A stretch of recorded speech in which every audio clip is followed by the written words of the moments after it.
Good morning, student. In the previous lecture, we have seen some examples of the compounds forming covalent bond. Let us see some more examples of the compounds forming covalent bond. You will be astonished to learn that carbon atom can be linked to each other not just by single bond but even by double and triple bonds. Let us take example of C2H4. H2C double bond CH2 as an example. Here one atom of carbon share 2 electrons with another carbon atom to satisfy 2 valencies and the remaining 2 are satisfied by other atoms. See here, carbon is having 4 valence electrons, 4 electrons in its outermost orbit, and each carbon atom need also 4 electrons to complete the octet. Now see here, 2 electrons from each carbon atom they share, and here there are 4 electrons and they form double bond. 2 electrons form one bond. For formation of single covalent bond we need 2 electrons. Here 4 electrons are there, means there is formation of double bond. Then here one hydrogen atom and carbon atom share its 1 electron. They form 2 electrons are there in, then they form a single bond. Here again single bond, and if you count how many electrons are present in carbon's outermost orbit, if you count it 4, 6 and 8 means carbon is stable now. This carbon atom is also stable and hydrogen form duplet. Hydrogen having only 1 electron in its outermost shell but it share 1 electron of carbon, and in this way hydrogen become stable. अब आप यहाँ पे देखोगे कि carbon के outer most orbit में हमें पता है कि 4 ही इलेक्ट्रॉन होते हैं क्योंकि उसका एटॉमिक नंबर है 6, 2,4। ये कार्बन का हो गया इलेक्ट्रॉनिक कॉन्फ़िगरेशन। अब उसके आउटर मोस्ट ऑर्बिट में यदि 4 वैलेंस इलेक्ट्रॉन है तो उसको और 4 इलेक्ट्रॉन की ज़रूरत पड़ेगी। और वो 4 इलेक्ट्रॉन कैसे आते हैं, तो यहाँ से दूसरा कार्बन एटम 2 इलेक्ट्रॉन देगा, एक एक हाइड्रोजन एटम और एक एक इलेक्ट्रॉन देंगे। इस तरह से ये कितने इलेक्ट्रॉन्स हो गए, इफ़ यू काउंट इट, तो 2 एक कार्बन की तरफ से, एक हाइड्रोजन एक इलेक्ट्रॉन, एक हाइड्रोजन एक इलेक्ट्रॉन, इस तरह से 4 इलेक्ट्रॉन्स कार्बन एटम को मिल जाएंगे तो वो भी स्टेबल हो जाएगा। बट यहाँ पे ये डोनेट नहीं होते हैं, ये शेयर हो रहे हैं। तो दोनों carbon atom satisfy the condition of 8 electrons in outermost orbit and become stable. Hydrogen duplet form कर लेता है। हाइड्रोजन के पास एक ही इलेक्ट्रॉन है, उसको एक और इलेक्ट्रॉन की ज़रूरत है ताकि वो स्टेबल हो। इस तरह से बॉन्ड फॉर्म होता है कार्बन और हाइड्रोजन के बीच, single bond, because 2 electrons are shared, and carbon double bond. यहाँ पे 4 इलेक्ट्रॉन शेयर हो गए हैं तो कितने बॉन्ड फॉर्म हुए, 2। हमें हमेशा एक चीज़ याद रखनी है कि सिंगल बॉन्ड में शेयरिंग ऑफ 2 इलेक्ट्रॉन, 2 इलेक्ट्रॉन जब शेयर होते हैं तब एक बॉन्ड फॉर्म होता है। Similarly we can understand triple bond formation through sharing of electron between 2 atom. अब डबल बॉन्ड के लिए 4 इलेक्ट्रॉन की ज़रूरत रही तो ट्रिपल बॉन्ड के लिए डेफिनेटली 6 इलेक्ट्रॉन्स लगेंगे, sharing of 6 electron, then formation of triple bond. Now we will consider nitrogen, in which each nitrogen atom share 3 electrons because the atomic number of nitrogen is 7 and its electronic configuration 2,5. Since 2 atoms of nitrogen combine to form a molecule, therefore nitrogen exists as a diatomic gas. Nitrogen आपको किस form में मिलता है, die atomic gas की form में, N2। क्यों, क्योंकि nitrogen के पास कितने इलेक्ट्रॉन्स होते हैं आउटर मोस्ट ऑर्बिट में, 5। कितने इलेक्ट्रॉन की ज़रूरत है ऑक्टेट फॉर्म करने के लिए, 3 और इलेक्ट्रॉन। इस तरह से एक नाइट्रोजन के पास कितने इलेक्ट्रॉन है? 5। दूसरे नाइट्रोजन एटम के पास भी 5 इलेक्ट्रॉन है आउटर मोस्ट ऑर्बिट में। हम यहाँ पे जब डॉट स्ट्रक्चर बनाते हैं तब हम सिर्फ बैलेंस इलेक्ट्रॉन या electron present in outermost orbit उसी को मेंशन करते हैं। Nitrogen having 5 electron in its outermost orbit, ये हमने डॉट डॉट से दिखाया है। Is it clear to you? शायद ये बात आपके समझ में आई होगी कि डॉट स्ट्रक्चर यहाँ पे हमने फॉर्म किया तो जितने इलेक्ट्रॉन्स यहाँ पे आउटर मोस्ट ऑर्बिट में है 5, उसी को हमने यहाँ पे दिखाया ये एक नाइट्रोजन एटम का, और इस तरह से ये दूसरे नाइट्रोजन एटम के 5 इलेक्ट्रॉन। इसमें से इन्होंने कितने इलेक्ट्रॉन शेयर किए? 3। क्यों 3 शेयर किए? क्योंकि उनके पास 5 थे, उनको 3 और मिल जाते तो उनका ऑक्टेट कंप्लीट होता है। तो यहाँ पे 3 इलेक्ट्रॉन दोनों शेयर किए, मतलब 2 के लिए 2 इलेक्ट्रॉन के लिए एक बॉन्ड, 2 इलेक्ट्रॉन के लिए एक बॉन्ड। इस तरह से कितने बॉन्ड फॉर्म हुए यहाँ पे? 3 bond, triple bond, because sharing of कितने इलेक्ट्रॉन शेयर हुए? 6 इलेक्ट्रॉन। एक बॉन्ड मतलब कितने इलेक्ट्रॉन होते हैं? 2। तो 2 बॉन्ड मतलब 4 इलेक्ट्रॉन, और 3 बॉन्ड का मतलब है 6 इलेक्ट्रॉन। तो नाइट्रोजन कैसे एग्जिस्ट होता है in nature? As a diatomic gas. Di का मतलब होता है 2 एटम, 2 एटम नाइट्रोजन के एक साथ आपको मिलते हैं, diatomic gas.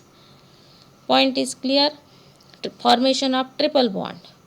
We have already seen how single and double bonds are formed between 2 carbon atoms. Similarly, triple bonds are also found between 2 carbon atoms. For example, a molecule of C2H2 CH triple bond CH, ये triple bond है, इसका नाम ethyne है। और यहाँ पे आप carbon और हाइड्रोजन के बीच का बॉन्ड देखोगे तो कार्बन अपने 3 इलेक्ट्रॉन दूसरे कार्बन एटम के 3 इलेक्ट्रॉन के साथ शेयर कर रहा है। 1 2 3, या 6 electrons are there, 6 divided by 2 means 3, triple bond between 2 carbon atom. And hydrogen and carbon share 1 electron, 2 electron means single bond, carbon and hydrogen single bond. Name of the compound ethine. Why ethine? Triple bond is there. यहाँ पे triple bond form हुआ है, और वो triple bond किसके बीच में है? 2 carbon atom के बीच में। कार्बन और हाइड्रोजन एटम के बीच में सिंगल ही बॉन्ड है, क्योंकि वहाँ पे शेयरिंग सिर्फ 2 इलेक्ट्रॉन का हुआ है। In this chapter, we saw that valency of an element depend on how many electrons it accepts or loses from its valence shell in order to attain the nearest inert gas configuration. Octet complete करने के लिए जो भी atom कितने electron accept करता है या कितने इलेक्ट्रॉन लूज करता है from its valence shell, that is outermost shell, और क्या फॉर्म करता है? बॉन्ड। ये हमने सीखा। We also saw that element can also complete their octet by sharing of electron between its own atom or with atoms of another element. ये element खुद दूसरे एलिमेंट के साथ, अपने ही जैसे दूसरे एलिमेंट के साथ इलेक्ट्रॉन शेयरिंग करके कंपाउंड फॉर्म कर रहा है, या फिर किसी दूसरे atom, element of another atom, उसके साथ भी ये क्या करता है? इलेक्ट्रॉन शेयरिंग करता है।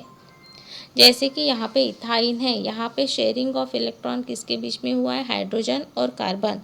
बट यदि नाइट्रोजन which is diatomic gas, वहाँ पे sharing of electron between 2 nitrogen atom, same atom थे एलिमेंट के, atoms of the same element, they share electron with each other.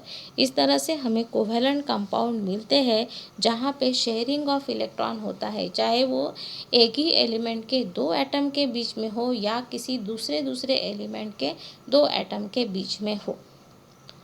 We also saw that element can also complete their octet by sharing of electron between its own atom or with atoms of another element. Octet complete करने के लिए जो sharing हो रहा है वो कैसे हो रहा है? That is important. This is the basic concept that you have to learn. Element can complete octet, हर एलिमेंट अपना ऑक्टेट कंप्लीट करना चाहता है। क्यों? स्टेबल रहने के लिए। सबका कंडीशन रहता है ना, सबकी एक बॉडी टेंडेंसी या मेंटल स्टेटस रहता है कि वो स्टेबल रहना चाहता है। तो एलिमेंट जो है वो भी क्या करता है, या एटम क्या है, स्टेबल रहना चाहता है। और स्टेबिलिटी उसको कब मिलती है, जब उसके पास 8 इलेक्ट्रॉन आउटर मोस्ट ऑर्बिट में हो। तो वो कैसे भी अपने 8 इलेक्ट्रॉन को जोड़ने की जुगाड़ में क्या करता है, शेयरिंग करता है या कभी डोनेट करता है। ये हमने इस चैप्टर में सीखा। जब शेयरिंग होता है तब बॉन्ड फॉर्म होता है, उसको हम बोलते हैं covalent bond. Sharing of electron between its own atom, जैसे कि एग्जांपल लिया नाइट्रोजन का। 2 नाइट्रोजन के एटम में आपस में इलेक्ट्रॉन शेयर करके डायएटॉमिक गैस फॉर्म किया, N2 बॉन्ड ट्रिपल बॉन्ड था। और अनदर एटम के साथ, जैसे कि इथाइन का एग्जाम्पल है, कार्बन डाइऑक्साइड का एग्जाम्पल है, वाटर का एग्जाम्पल है। बहुत सारे ऐसे कंपाउंड्स हैं जो कि क्या करते हैं, उस एलिमेंट के एटम दूसरे एलिमेंट के एटम के साथ इलेक्ट्रॉन को शेयर करते हैं। We can understand valency as the number of electrons shared by the atoms of an element in order to complete their octet. Valency क्या होता है, तो जितने इलेक्ट्रॉन वो एटम डोनेट कर रहा है या शेयर कर रहा है ऑक्टेट कंप्लीट करने के लिए, वो इलेक्ट्रॉन का नंबर यानी valency. If we take the example of carbon, since the carbon atom share 4 electron to complete its octet, its valency is 4. Carbon की वैलेंसी कितनी है, 4 है। Carbon is tetravalent in nature, क्योंकि उसके पास 4 इलेक्ट्रॉन है outer most orbit में, और वो 4 इलेक्ट्रॉन किसी दूसरे एटम के एलिमेंट के एटम के साथ शेयर करता है। The oxygen atom in calcium oxide accept calcium oxide CaO accept 2 electron from the calcium atom, but in carbon dioxide oxygen atom share 2 electron with the carbon atom. Calcium oxide एक ionic compound है। इसमें क्या होता है, वो oxygen calcium से 2 electron accept करता है, बट कार्बन डाइऑक्साइड ये जो कंपाउंड फॉर्म हो रहा है, यहाँ पे इलेक्ट्रॉन का शेयरिंग हो रहा है, मतलब ये कोवैलेंट बॉन्ड है। जब शेयरिंग होगा कोवैलेंट बॉन्ड फॉर्म होगा, और यहाँ पे डोनेट या एक्सेप्ट इलेक्ट्रॉन हो जाते हैं कम्प्लीटली, तो वो बॉन्ड आयोनिक बॉन्ड होगा, क्योंकि वो एटम जो है आयन में कन्वर्ट हो जाता है। What is the valency of oxygen in 2 cases, तो दोनों केस में ऑक्सीजन का वैलेंसी कितना होगा। अब यहाँ पे इन्होंने कहा कि ऑक्सीजन एटम इन कैल्शियम, क्या कर रहा है oxygen atom in calcium,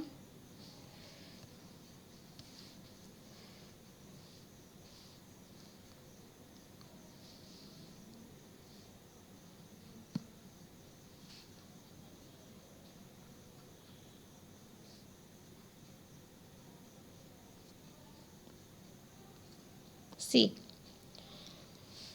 oxygen atom in calcium oxide CaO accept 2 electron, ये इलेक्ट्रॉन को एक्सेप्ट कर रहा है कैल्शियम से, तो वैलेंसी उसका 2 हुआ।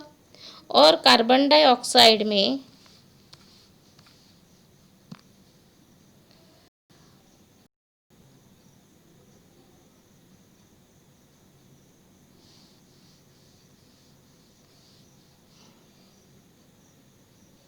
कार्बन डाइऑक्साइड में क्या हो गया, यहाँ पे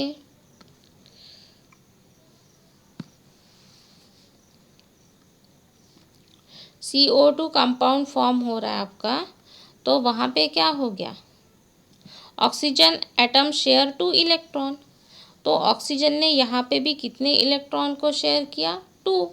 तो दोनों केस में ऑक्सीजन का वैलेंसी सेम है 2, बट एक इसमें इसने इलेक्ट्रॉन को ऑक्सीजन ने एक्सेप्ट किया है, और एक में क्या किया है, इलेक्ट्रॉन को शेयर किया है।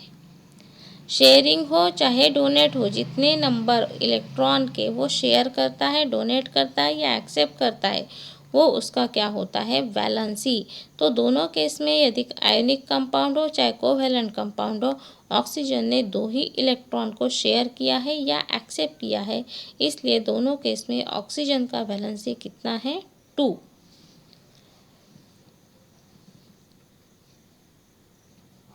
इससे हमें क्या पता चला कि वैलेंसी क्या है. What is valency here?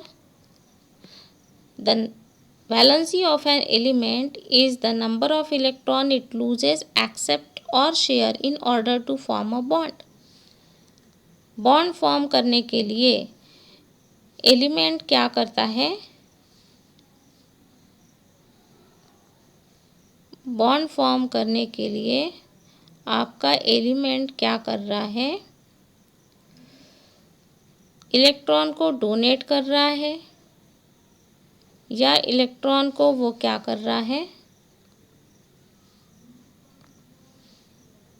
Loose कर रहा है या फिर उसको एक्सेप्ट कर रहा है या शेयर कर रहा है. तो सभी केस में क्या होता है? उसका वैलेंसी क्या हो जाएगा? Valency is same. Draw the electron dot structure of ethane. Ethane का आपको इलेक्ट्रॉन डॉट स्ट्रक्चर निकालना है. ये बहुत ही आसान है. You can do it easily. जैसे यहाँ पे दिखाया है CH2 तो आप यहाँ पे क्या करोगे? ये किसका है? इथीन का है. CH2 डबल बॉन्ड CH2 और आपको यहाँ पे C2H6 इथेन का ड्रॉ करना है.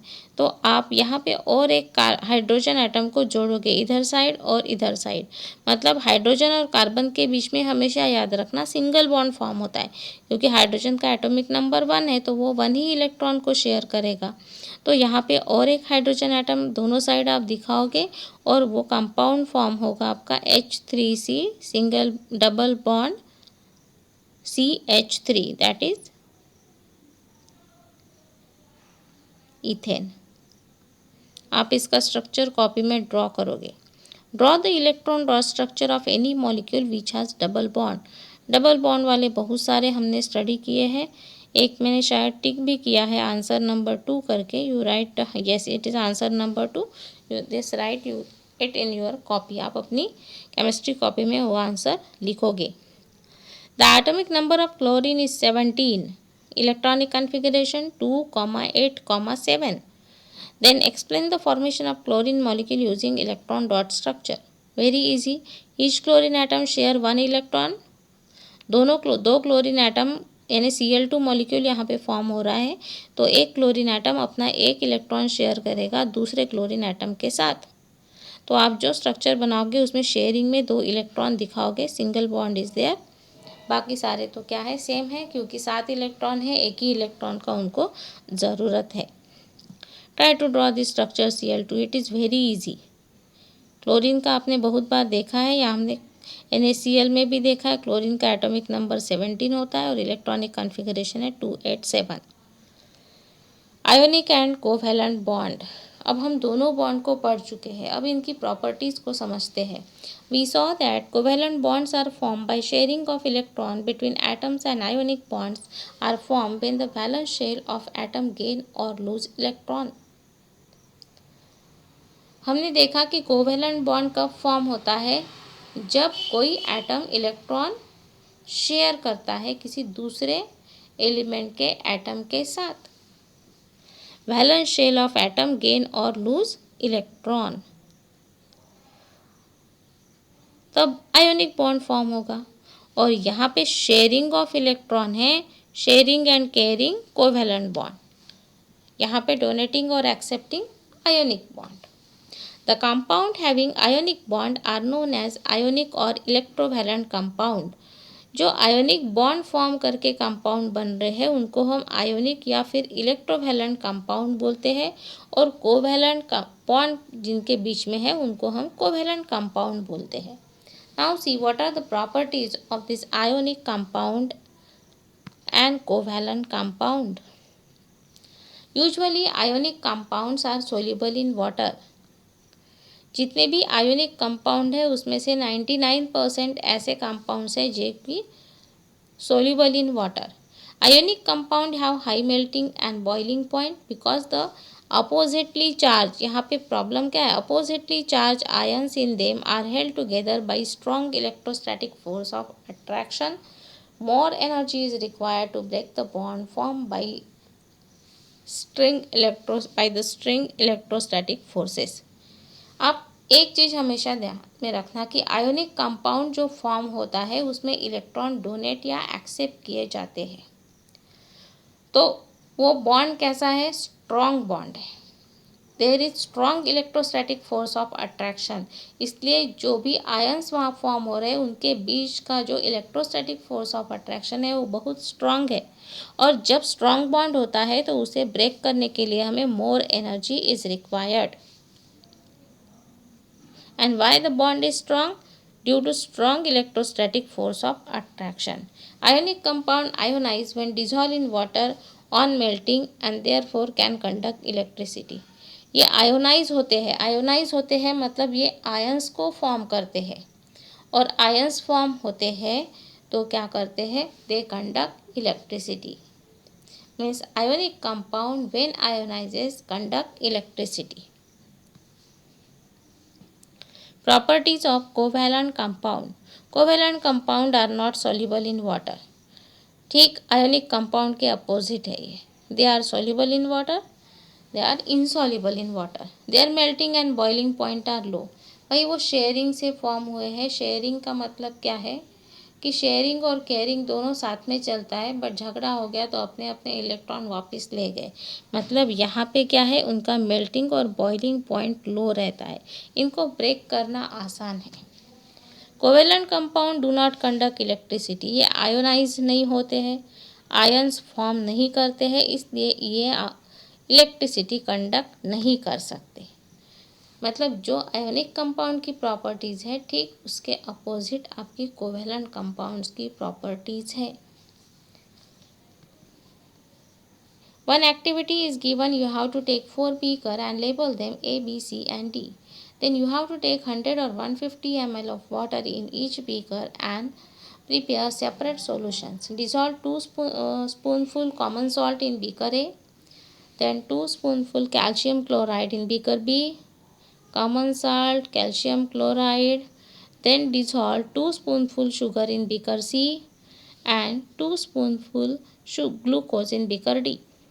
4 बीकर लेना है जिसके ऊपर आपको लेबल लगाना है ABCD।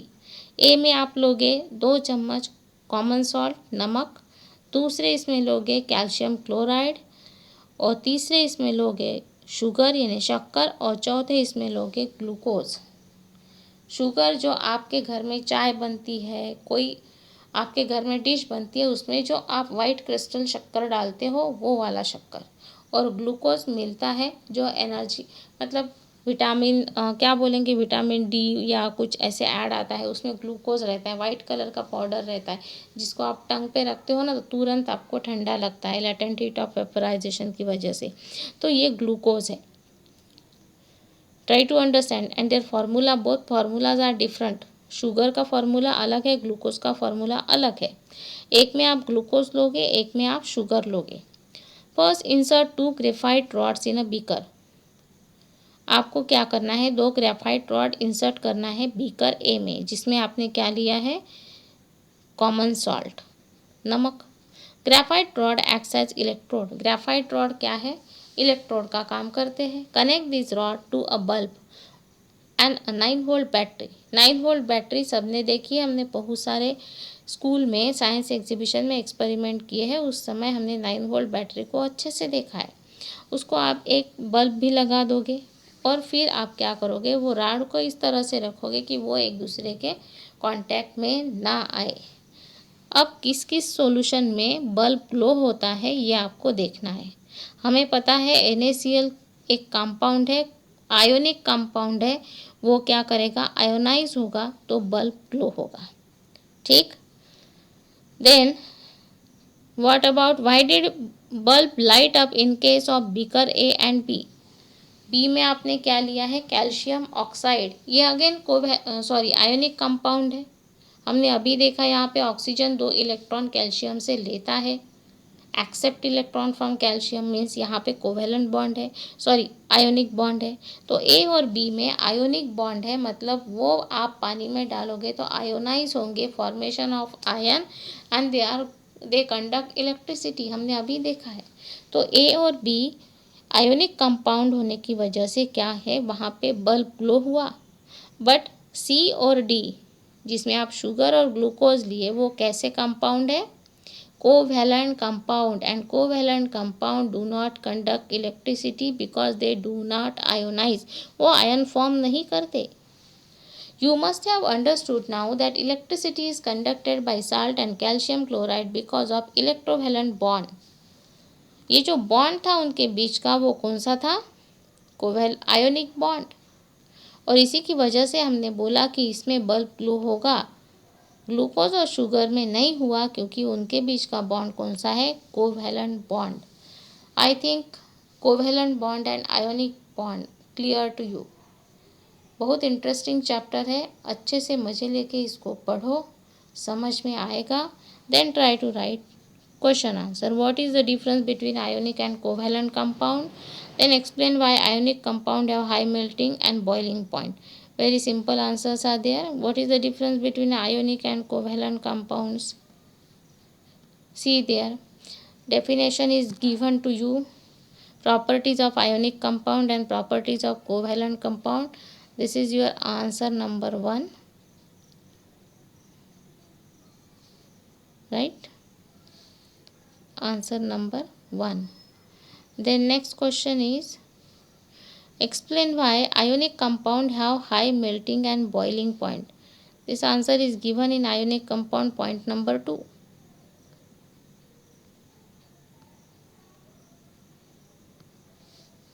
Point number 2, ionic compound have high melting point.